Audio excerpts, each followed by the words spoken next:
News Channel 6's Renata Dubose checked in with our local medical experts to see how safe the Pfizer vaccine is.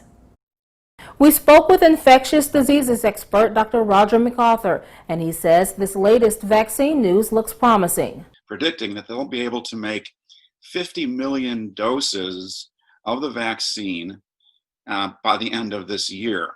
It's what we've all been waiting for, a glimmer of hope that one day life will be back to normal. Health experts have told us that hinges on a safe and effective vaccine. Pfizer announced that its latest clinical trial is 90% effective at preventing coronavirus. But just how safe is it? We're still waiting for the safety information. The FDA wants to see a full 2 months after the last dose of the vaccine for everybody in the trial before they can conclude that it's safe. MacArthur says Pfizer is testing a vaccine given in 2 doses in a 28-day period.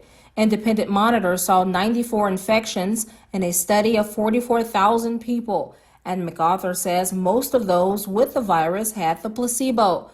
The determining factor for just how safe it is lies in how minor the side effects are for people, which MacArthur says should be similar to influenza vaccine side effects, such as a low-grade fever, fatigue, and muscle soreness. They were able to, in effect, fool the body into thinking that it was exposed to SARS-CoV-2, and the body produces antibodies.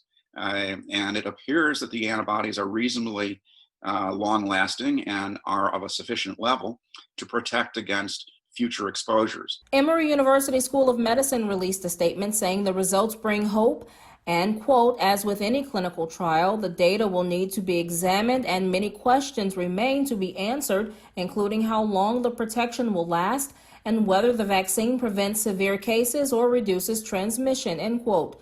Pfizer reports 50 million doses should be ready by the end of the year, split between the U.S. and other parts of the world. We're down to about 12 or 13 million people in the U.S. who might be able to get the vaccine under the best case scenario sometime in December, which is very good news.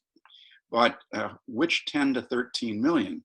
Do you start with, for instance, nursing home residents? Do you start with the elderly? Do you start with first responders? How do you allocate the doses?